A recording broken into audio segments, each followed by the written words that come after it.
Remember to turn on all notifications so you don't miss a video. You know I write with a scalpel because my penmanship is surgical. This is the final part for Chainsaw Man Part 1. I'll be covering Volume 11. Chapter 89. This was bad.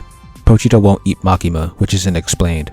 The concept for fear being proportional to strength is brought up again. Seeing people cheer for Chainsaw Man was cool, but in context, it breaks the established power system. Angel's powers still don't make sense, and Pochita sacrifices himself to save Kobeni. Why? Denji knows Kobeni, not Pochita. Denji wouldn't kill people. This was established in the fight against the Doll Devil, yet Pochita was killing innocent people. They clearly aren't the same person. Too many inconsistencies and lack of explanations. Chapter 90. This was mediocre. Power being revived through a Chekhov's gun was cool. She starts off trying to save Denji and fights Makima, but ends up obeying her. Chapter 91. This was good. Power decides to disobey Makima and makes a promise with Denji. That final scene between them was beautiful. His revival was also a parallel to Chapter 1. I don't know how Kishibe found Denji before Makima. Also, the future vision of Denji killing Power never comes to fruition. Makima killed Power. 92. This was good. The story slows down again and gives us character development. Denji and Kobeni have a great conversation. At the end, Denji sees people rooting for Chainsaw Man. This will be a problem later. Chapter 93. This was okay. Denji sadly reverts to being shallow, saying he wants 10 girlfriends and tons of sex. All of this is why he wants to be Chainsaw Man. Fujimoto really makes it hard to support Denji. This is the final arc of the manga and he's still shallow. At the end, CSM and Makima have an epic standoff. I like how the dialogue bends over backwards to convince us that this is Denji. It tries almost too hard. Chapter 94. This was subpar.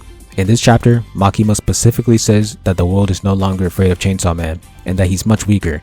Yet the chapter has him soloing all of the hybrids. Inconsistent power system. The fight goes by too quickly. He beats them all in one chapter. Chapter 95. This was bad.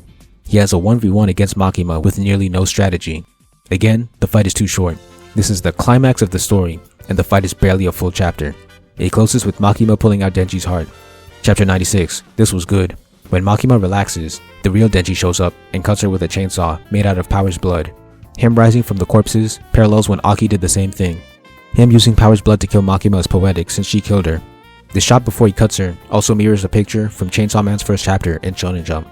Denji using Pochita's heart move was a smart callback. Power's blood messed with Makima's healing, but was stopping her from transferring the damage to someone else, like in her contract. Denji eating Makima is extremely dark. Chapter 97. The last. This was okay. Denji and Kishibe discuss how Denji's plan was able to work. I don't know if I buy all of it, but I'll let it slide because it was a cool plan. I don't understand how the Control Devil reincarnated so quickly though. It seems like a day at most passed. Part 1 ends with Denji becoming a high schooler. That is the end of CSM Part 1. This volume was mediocre overall. It had highs and lows. There were a lot of inconsistencies, especially in terms of the power system. The fights continued to feel rushed, but the slow, character-focused scenes were good. In the end, Chainsaw Man is between mediocre and subpar. Go read Blue Exorcist or Seraph of the End instead.